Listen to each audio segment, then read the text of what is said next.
Dewi Siluman Bukit Tunggul. Bagian 8. Dewi Siluman terkejut amat sangat. Dari mana si pemuda tahu akan hal itu?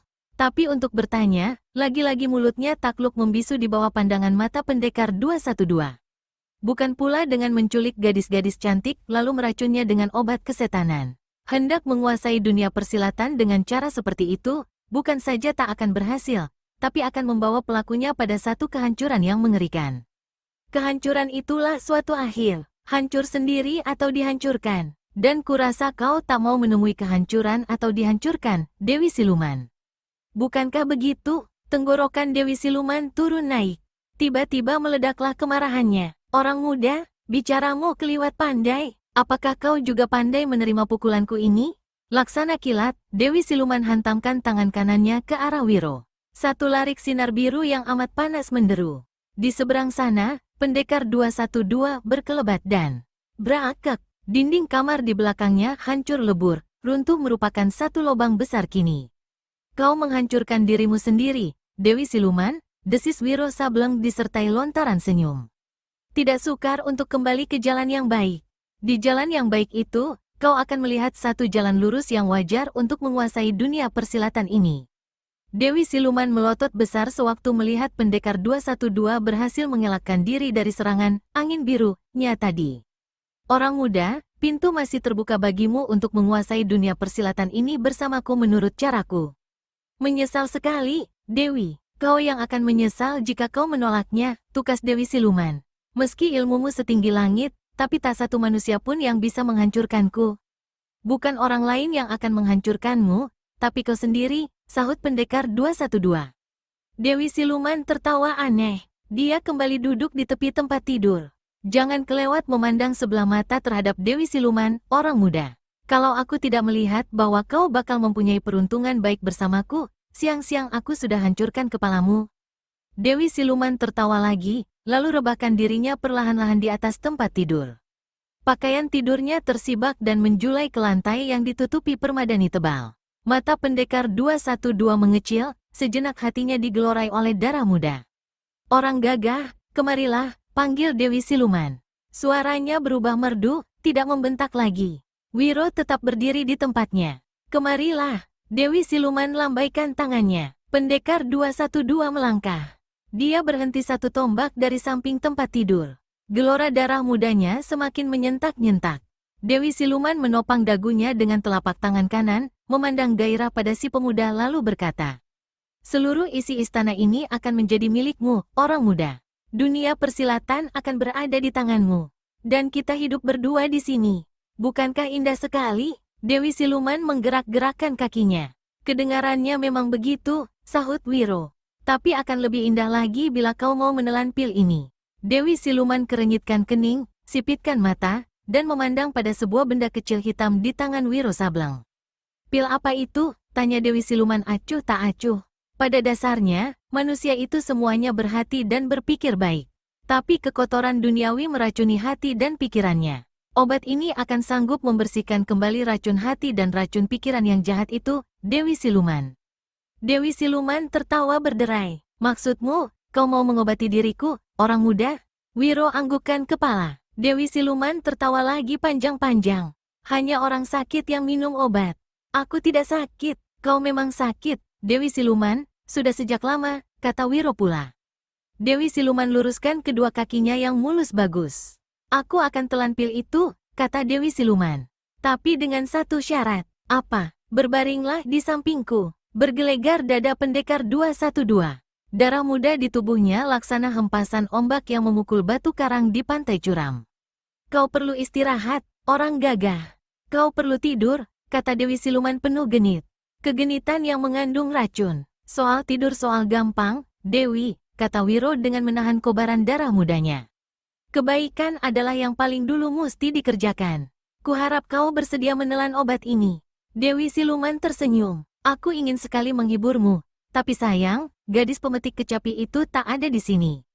"Inani maksudmu?" "Aku telah bertemu dengan dia." Kagetlah Dewi Siluman. "Dan bukan dia sendiri, Dewi, tapi juga 7 orang lainnya." "Kau apakan mereka?" "Mereka gadis-gadis cantik yang kini menjadi kawan-kawanku. Otaknya telah dicuci." "Kau yang melakukannya?" Kiai Bangkalan, membersilah paras Dewi Siluman. Dadanya menggemuruh, tapi gelora amarah ini kemudian mengendur sedikit. Dia duduk di tepi tempat tidur kembali. Aku tak peduli dengan mereka. Aku bisa melupakan mereka, juga kakek-kakek keparat bernama Kiai Bangkalan itu. Tapi kau mesti menjadi milikku, orang muda, mesti. Dan abis berkata begitu, Dewi Siluman buka pakaian tidurnya, lalu dalam keadaan tanpa pakaian selembar benang pun dia melangkah ke hadapan Wiro Sableng. Mulut pendekar 212 komat kamit. Digaruknya kepalanya, dia bergerak ke samping sewaktu Dewi Siluman melompatinya. Orang muda, apakah aku tak boleh memelukmu? Apakah aku tak boleh menyentuh tubuhku pada tubuhmu? Boleh saja, tapi sekarang bukan saatnya. Justru sekarang inilah saatnya. Dan Dewi Siluman menerjang ke muka hendak meraih tubuh Wiro Sableng. Sekali lagi Wiro berkelit. Kau keterlaluan, orang muda. Apakah aku harus mengemis terhadapmu? Peluk aku, orang muda. Cium parasku, bibirku, dadaku, semuanya. Buset, ujar Wiro Sableng dalam hati, sementara Dewi Siluman melangkah mendekatinya. Dengar, Dewi, aku akan cium kau mulai dari ubun-ubun sampai ke telapak kaki. Tapi telan pil ini. Wiro acungkan tangan kanannya. Tiba-tiba Dewi Siluman berseru nyaring. Tubuhnya berkelebat laksana kilat. Pendekar 212 terkejut hebat sewaktu lengannya dipukul oleh Dewi Siluman, hingga pil hitam yang dipegangnya mental ke udara. Sebelum dia bisa berbuat suatu apa, pil itu sudah berada dalam genggaman Dewi Siluman. Sekali tangan itu meremas, maka hancurlah pil pembersih otak dan hati itu. Sekarang tidak ada lagi segala macam obat terkutuk. Yang ada kau dan aku. Mari, orang muda, mari. Pendekar 212 mulai beringasan dan penasaran. Aku telah datang membawa kebaikan untukmu, Dewi Siluman. Tapi kejahatan di dalam dirimu memang sudah sedalam lautan setinggi langit. Aku tunggu kau di taman istana. Kau mencari mati, orang muda, dan kau mencari mampus. Bedebah, maki Dewi Siluman. Dia tepukkan tangannya 3 kali berturut-turut dan memandang berkeliling dengan heran. Aha, kau memanggil anak-anak buahmu, Dewi Siluman? Mereka tak akan muncul, semuanya telah dicekok dengan obat pembersih otak. Kaget Dewi Siluman bukan main. Manusia tolol, diberi kesenangan malah minta mati percuma. Aku akan siksa kau di ruang penyiksaan. Aku akan rebus tubuhmu. Wiro tertawa gelak-gelak. Ruang penyiksaan hanya tinggal nama saja lagi, sahutnya. 3 tokoh silat yang masih hidup sudah kubebaskan, dan ruangan itu hanya merupakan puing-puing hancur, satu pertanda bagi kehancuranmu sendiri. Aku tunggu kau di taman. Jika otakmu masih diracuni oleh kejahatan, taman itu akan menjadi kuburmu. Dan jangan coba-coba larikan diri, Dewi. Setiap jalan rahasia sudah dijaga. Setan alas, mampuslah, teriak Dewi Siluman. Kedua tangannya dipukulkan ke muka. Wus, 2 sinar biru menderu ganas. Tapi Wiro Sableng sudah tendang pintu dan keluar dari kamar itu. Suasana di taman istana yang indah itu kini diselimuti kesunyian yang menggigitkan. Pendekar 212 Wiro Sableng duduk di atas batu rata, di hadapan sebuah arca. Di setiap sudut taman, berdiri berkelompok-kelompok gadis-gadis berbaju biru. Mereka adalah bekas anak buah Dewi Siluman yang telah dibersihkan otaknya oleh Inani dengan obat yang diberikan Kiai Bangkalan. Kalung tengkorak yang biasanya tergantung di leher mereka kini tak kelihatan lagi. Kesunyian itu dipecahkan oleh suara siulan yang keluar dari mulut pendekar 212. Inani geleng-gelengkan kepala. Di saat yang penuh ketegangan itu, Wiro masih bisa bersiul seperti seorang yang tengah menunggu saat gembira. Dia melangkah mendekati arca di mana Wiro duduk. Apakah kau sudah berhasil memecahkan rahasia kelemahan Dewi Siluman dalam 2 bait tulisan yang diberikan Kiai Bangkalan? Tanya Inani. Wiro gelengkan kepala. Dia terus juga bersiul-siul. Kau belum tahu rahasia kelemahannya, dan kau telah berani menantangnya di sini, ujar Inani dengan paras tegang. Semuanya telah kasib, Inani. Ini adalah saat penentuan. Kalau tidak dia, aku yang bakal meregang nyawa. Mudah-mudahan saja itu perempuan bisa menyadari kejahatannya sebelum datang ke sini dan bertobat. Jangan harapkan hal itu, Wiro, desis Inani. Kau bersiaplah, Inani. Sesuai dengan rencana, kau baru turun tangan dalam jurus ketiga. Jika aku gagal, semua kawan-kawanmu harus menyerbu. Inani mengangguk. Dia hendak mengatakan sesuatu, tapi mulutnya mendadak sontak terkancing. Matanya memandang ke arah tangga batu pualam yang menghubungi langkan istana di hadapan taman dengan anjungan pertama. Sepasang kaki yang bagus kelihatan melangkah menuruni anak tangga demi anak tangga. Orang yang melangkah ini sampai ke langkan, dan dia bukan lain dari Dewi Siluman. Dewi Siluman telah berganti pakaian. Pakaian biru ringkas yang dikenakannya dihiasi dengan manik-manik bergemerlapan. Sikapnya melangkah begitu agung dan penuh wibawa. Hidungnya naik ke atas, dan Dewi Siluman hentikan langkahnya di tepi kolam. Wiro Sableng hentikan suara siulannya. Kedua manusia ini beradu pandang sesaat, lalu Dewi Siluman memandang berkeliling, menyapu para anak buahnya satu demi satu. Kemudian sang Dewi menengadah ke langit. Dan dari mulutnya keluarlah suara. Langit pagi begini cerah. Sang surya bersinar terang. Udara seolah melapangkan dada. Tapi sungguh berubah, semua apa yang kupandang. Dewi Siluman turunkan kepalanya, lalu kembali memandangi anak buahnya satu demi satu. Anak-anakku, katanya dengan suara lantang. Aku perintahkan kalian untuk menangkap manusia yang duduk di depan arca itu. Tapi tak satu orang pun yang bergerak dari tempatnya. Paras Dewi Siluman kini berubah. Apa semua kalian sudah tuli, atau mulutku yang tak bisa bersuara lagi? Dewi Siluman memerintah lagi dengan suara menggeledek. Tapi tetap saja tak ada yang bergerak. Apa yang telah terjadi dengan kalian? Teriak Dewi Siluman. Suaranya bergetar dahsyat. Mana kalung tengkorak kalian? Dewi, mulai saat ini kami di sini bukan lagi anak-anak buahmu. Yang bicara adalah Inani. Dewi Siluman palingkan kepalanya. Kau yang bicara, Inani? Alangkah bagusnya, hebat. Rahang Dewi Siluman menggembung. Mukanya bermimik bengis. Jadi semua kalian di sini bukan lagi anak buahku? Dewi Siluman tertawa panjang. Semua kalian akan menerima hukuman. Dan kau, Inani, kau yang bakal kupancung pertama kali. Pendekar 212 Wiro Sableng perlahan-lahan berdiri dan bergerak sejauh 3 langkah. Kembali antara pendekar ini dan Dewi Siluman terjadi bentrokan pandangan. Dewi Siluman, apakah kau masih belum melihat jalan kebaikan? Apakah hatimu begitu kotor, keras laksana gumpalan batu karang? Apakah pikiranmu begitu tumpul? Dewi Siluman mendengus. 8 penjuru angin dunia persilatan ngeri menyebut dan mendengar namaku. Apa aku mesti takut terhadap manusia macammu? Wiro Sableng tertawa pelahan. Dewi Siluman berdiri berkacak pinggang, tapi diam-diam dia salurkan seluruh tenaga dalamnya pada telapak tangan kiri kanan. Tiba-tiba, didahului oleh lengkingan dahsyat laksana mau membelah langit, Dewi Siluman membungkuk dan pukulkan kedua tangannya sekaligus ke muka. Tanah yang dipinjaknya melesak 5 senti. Wiro yang sejak tadi juga telah siap waspada, tidak terkejut melihat datangnya 2 gelombang angin biru yang sangat panas menyerang ke arahnya. Pendekar ini sama sekali tidak mengelak dari tempatnya berdiri, malah balas memukulkan kedua tangannya ke muka, lepaskan 2 pukulan benteng topan melanda samudera. Sekaligus dia hendak menjajaki sampai di mana ketinggian tenaga dalam lawannya. Dan terkejutlah pendekar 212. Begitu terdengar suara menggelegar akibat beradunya pukulan yang bertenaga dalam dahsyat itu, maka tubuh Wiro Sableng terhuyung keras ke belakang. Dia hampir saja jatuh duduk di tanah kalau tidak lekas mengimbangi diri. Di hadapannya, Dewi Siluman keluarkan suara tertawa panjang. Ternyata tenaga dalam pendekar 212 lebih rendah dari Dewi Siluman. Diam-diam, pemuda berambut gondrong ini tergetar hatinya, tapi dia tidak takut.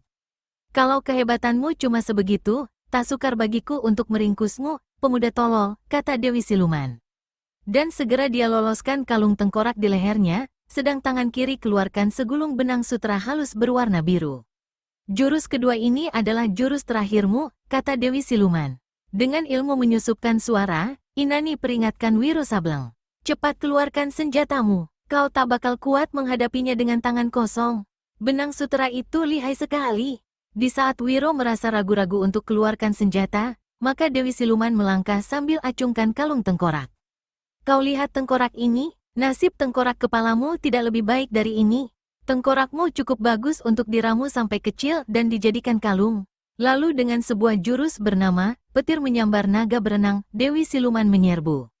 Kalung tengkorak di tangan kanannya laksana bola baja menyambar ganas ke kepala Wiro, sedang benang sutera biru di tangan kirinya melesat ke muka untuk melibat bagian tubuh pendekar 212 yang menjadi sasaran.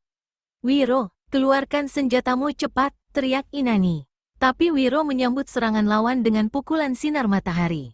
Kalung tengkorak di tangan Dewi Siluman hancur lebur. Suaranya laksana letusan meriam sewaktu dihajar pukulan sinar matahari pendekar 212, Tapi di lain pihak, sang pendekar sendiri dibikin kaget, karena pada detik itu benang sutra biru lawan telah melibat pergelangan tangan kanannya sampai ke ujung-ujung jari. Wiro coba menyentakkan, tapi tiada guna, libatan benang sutra semakin ketat. Pendekar 212 lepaskan pukulan sinar matahari ke arah Dewi Siluman, kali ini dengan tangan kiri, tapi sebelum kesampaian sang Dewi sudah hantam lengan kiri itu dengan lengan kanannya. Masing-masing merasa sakit, namun Wiro lebih menderita, sedang libatan benang di tangan kanannya belum terlepas. Inani tak menunggu lebih lama. Segera gadis ini berkelebat, dan laksana kilat lepaskan totokan jarak jauh yang lihai ke arah Dewi Siluman. Dewi Siluman yang tengah hendak melibat sekujur tubuh Wiro dengan benang sutranya, ternyata betul-betul luar biasa. Dia masih sempat merasakan datangnya bahaya yang mengancam. Padahal, kecepatan gerakan Inani tadi tidak seorang pun yang melihatnya.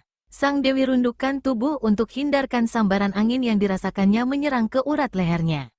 Tapi anehnya, sambaran angin itu mengikuti gerakannya. Mau tak mau, Dewi Siluman terpaksa lepaskan gulungan benang dan pergunakan tangan kirinya untuk menangkis angin serangan lawan. Bukan saja angin totokan Inani buyar berantakan, tapi pukulan Dewi Siluman terus melanda tubuhnya.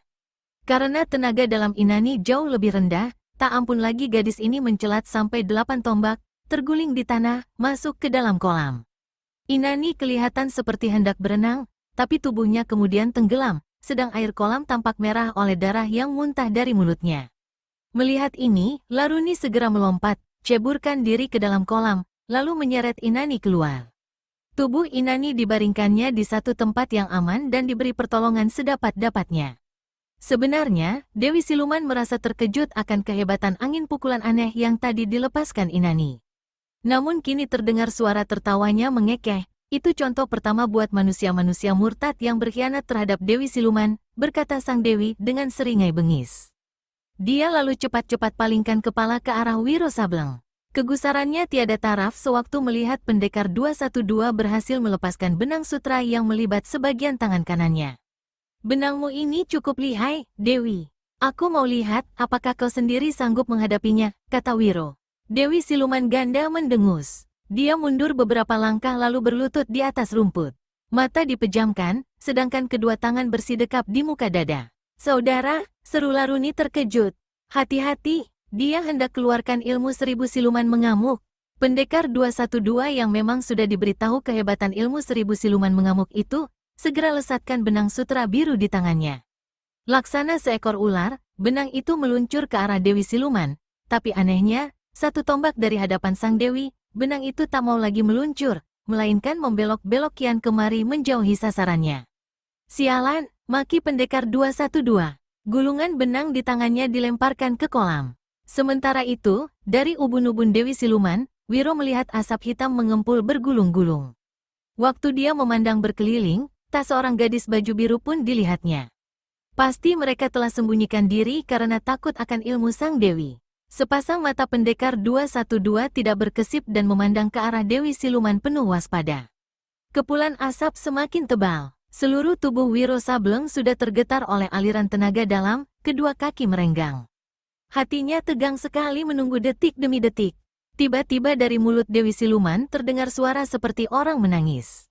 Dan suara seperti tangisan ini kemudian berganti dengan lengking-lengking jeritan yang merobek langit, mengerikan. Kepulan asap sudah menebar di mana-mana. Dewi Siluman ganti suara lengkingannya dengan teriakan macam lolongan serigala lapar. Anehnya, gumpalan-gumpalan asap kini kelihatan memecah cepat dalam ratusan gumpalan kecil yang kemudian mengembang tambah besar, tambah besar. Ketika Wiro memperhatikan gumpalan-gumpalan asap hitam ini, terkejutlah dia. Setiap gumpalan telah berubah menjadi sosok-sosok tubuh makhluk-makhluk yang mengerikan. Tubuhnya hanya sebatas dada ke atas dan 5 kali tubuh manusia besarnya. Makhluk-makhluk aneh ini bermuka sangat mengerikan, rambutnya awut-awutan, mata merah besar, lidah menjulur lebar keluar, sedang taring dan gigi-giginya menjorok besar-besar. Dewi Siluman menjerit, ratusan makhluk jadi-jadian itu balas menjerit, dan masing-masing angkat tangan mereka. Ternyata masing-masing mempunyai 6 pasang tangan, dan setiap tangan berkuku hitam. Bunuh manusia itu, teriak Dewi Siluman. Matanya masih meram, tangan masih mendekap dada, dan tubuhnya masih berlutut di rumput.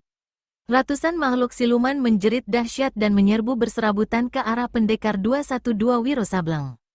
Tak ayal lagi, Pendekar 212 segera cabut kapak naga geni 212. Dari mulutnya keluar bentakan keras, dan sekali kapak diputar terus melanda ke arah makhluk-makhluk siluman yang datang menyerbu. Belasan makhluk yang tersambar kapak naga geni 212 menjerit, darah muncrat dari tubuh masing-masing. Tapi anehnya, makhluk-makhluk ini tidak musnah, malah dari setiap tetes muncratan darah berubah menjadi makhluk siluman baru, sehingga dalam sekejap saja jumlahnya telah bertambah ratusan, bahkan mungkin sudah ribuan kini. Sewaktu makhluk-makhluk itu dengan ganasnya menyerang kembali, Wiro Sableng tak berani menghantam dengan kapak naga geni.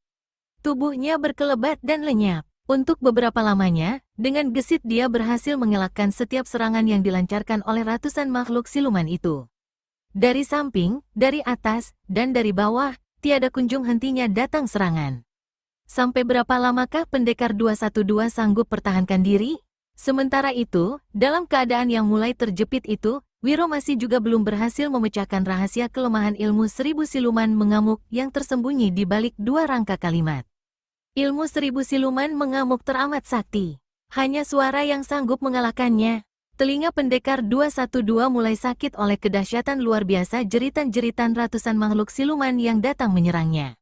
Meski dia sudah tutup indera pendengarannya, tetap saja suara jerit lengking yang mengerikan itu masuk menerobos liang-liang telinga, dan pada jurus pertempuran ke-12, kedua telinga Pendekar 212 mulai keluarkan darah.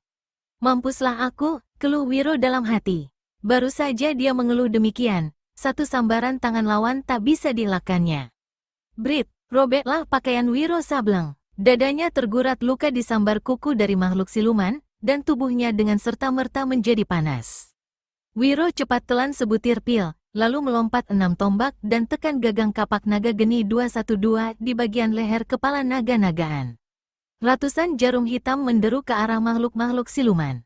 Tapi laksana seseorang menepuk air hujan, makhluk-makhluk itu sekali kebutkan 6 pasang tangan, maka mentallah semua senjata rahasia yang dilepaskan Wiro. Pendekar 212 sambil melayang turun, kirimkan pukulan benteng topan melanda samudera, sedang kapak diputar dengan gerakan, orang gila mengebut lalat. Dua gelombang angin yang dahsyat luar biasa melanda tubuh makhluk-makhluk siluman. Tapi tak ada gunanya serangan itu, karena makhluk-makhluk ini seperti tiada merasakan apa-apa, malah dengan cepat menyerbu tambah dekat. Sewaktu Wiro dalam keadaan yang sudah kepepet lepaskan pukulan sinar matahari dengan tangan kiri, makhluk-makhluk siluman itu meniup ke muka dan menjerit-jerit lebih dahsyat. Pukulan sinar matahari membalik menyerang Pendekar 212 sendiri. Wiro menjerit keras. Untuk melompat kembali ke atas tidak mungkin. Terpaksa dia buang diri ke samping dan bertabrakan dengan salah satu makhluk siluman. Untung saja Wiro masih sanggup jatuhkan diri dan berguling di tanah. Kalau tidak pasti tubuhnya akan dihantam 4 pasang tangan makhluk siluman. Ketika dia berdiri kembali, 4 makhluk siluman menerjang ke arahnya. Tak ada jalan lain daripada hantamkan kapak naga geni 212 ke muka. 4 makhluk meraung keras dan mandi darah. Muncratan darah hanya menambah banyaknya jumlah makhluk siluman itu saja. Sedang 4 makhluk yang tadi disambar kapak, kembali menyerbu dengan lebih buas. Pendekar 212 bersiul nyaring, lalu lancarkan satu tendangan pada makhluk yang terdekat. Makhluk ini mental 3 tombak, yang lainnya, disusul puluhan kawan-kawan, berhamburan ke muka. Di saat itu, Wiro Sableng terkurung di tepi kolam. Darah dari kedua liang telinganya telah membasahi pipi.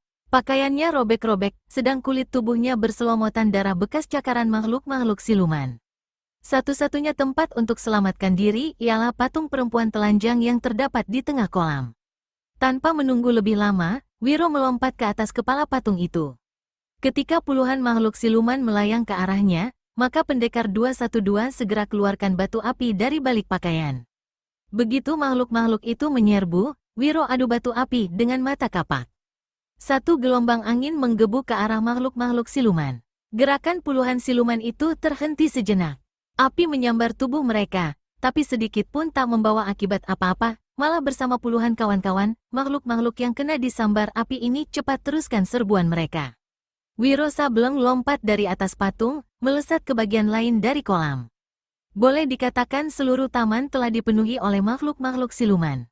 Sebentar saja Wiro berdiri di tepi kolam itu, maka puluhan makhluk kembali menyerbunya, memaksa dia berkelebat cepat kian kemari untuk hindarkan diri. Tamatlah riwayatku, keluh Wiro Sableng sewaktu satu tangan makhluk siluman menghantam punggungnya dengan keras, membuat dia berguling di rumput dan bangun dengan megap-megap, bergerak lagi dengan cepat untuk hindarkan serangan makhluk-makhluk siluman yang kembali datang menyerbu. Pendekar 212 merasa tiada perlu lagi dia memegang kapak naga geni 212 karena tidak bisa digunakan. Segera dia selipkan batu hitam ke balik pakaian dan hendak simpan kapak naga geni 212. Tapi dia ingat bahwa masih ada satu kehebatan kapak itu yang belum dikeluarkannya. Dengan hati meragu apakah kehebatan terakhir ini akan sanggup selamatkan dirinya, pendekar 212 balikkan senjata itu dan tempelkan mulut kepala naga-nagaan ke bibirnya. Maka terdengarlah suara tiupan seruling. Mula-mula perlahan, kemudian melengking keras, tinggi dan tajam, bergema ke setiap penjuru.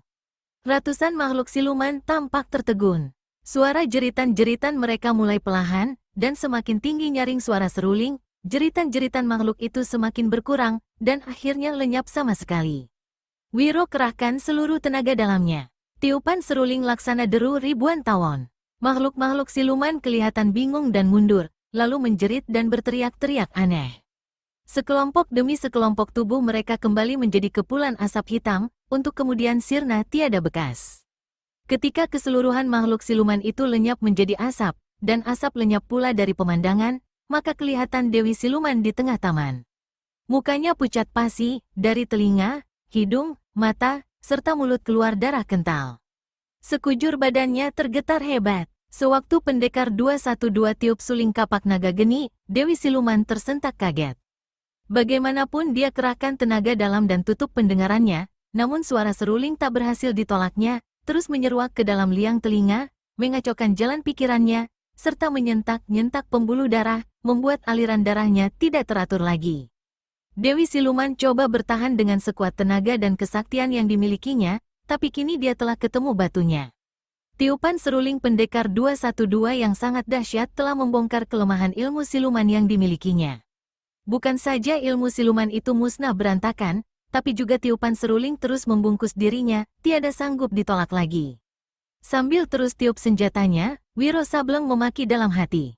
Sungguh tolol sekali dia. Kiai Bangkalan telah menuliskan 2 kalimat yang bisa membongkar rahasia kehebatan ilmu Dewi Siluman, tapi dia tak berhasil memecahkannya.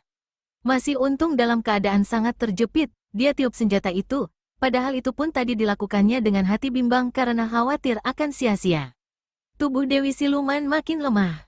Darah keluar semakin banyak. Kini di bawah tiupan seruling itu tampak tubuhnya terhuyung kian kemari, dan kira-kira setengah peminuman teh kemudian, tubuh itu tak sanggup lagi bertahan. Dewi Siluman meraung. Raungan yang keluar disertai muntahan darah berbuku-buku. Tubuhnya rebah menelungkup ke tanah, masih bergerak-gerak beberapa ketika, kemudian diam untuk selama-lamanya. Pendekar 212 masukkan kapak maut naga geni ke balik pakaiannya, lalu bersila dan meramkan mata. Luka di bagian luar serta dalam tubuhnya cukup parah. Sepeminuman teh baru pendekar ini buka kedua matanya, lalu telan sebutir pil dan berdiri.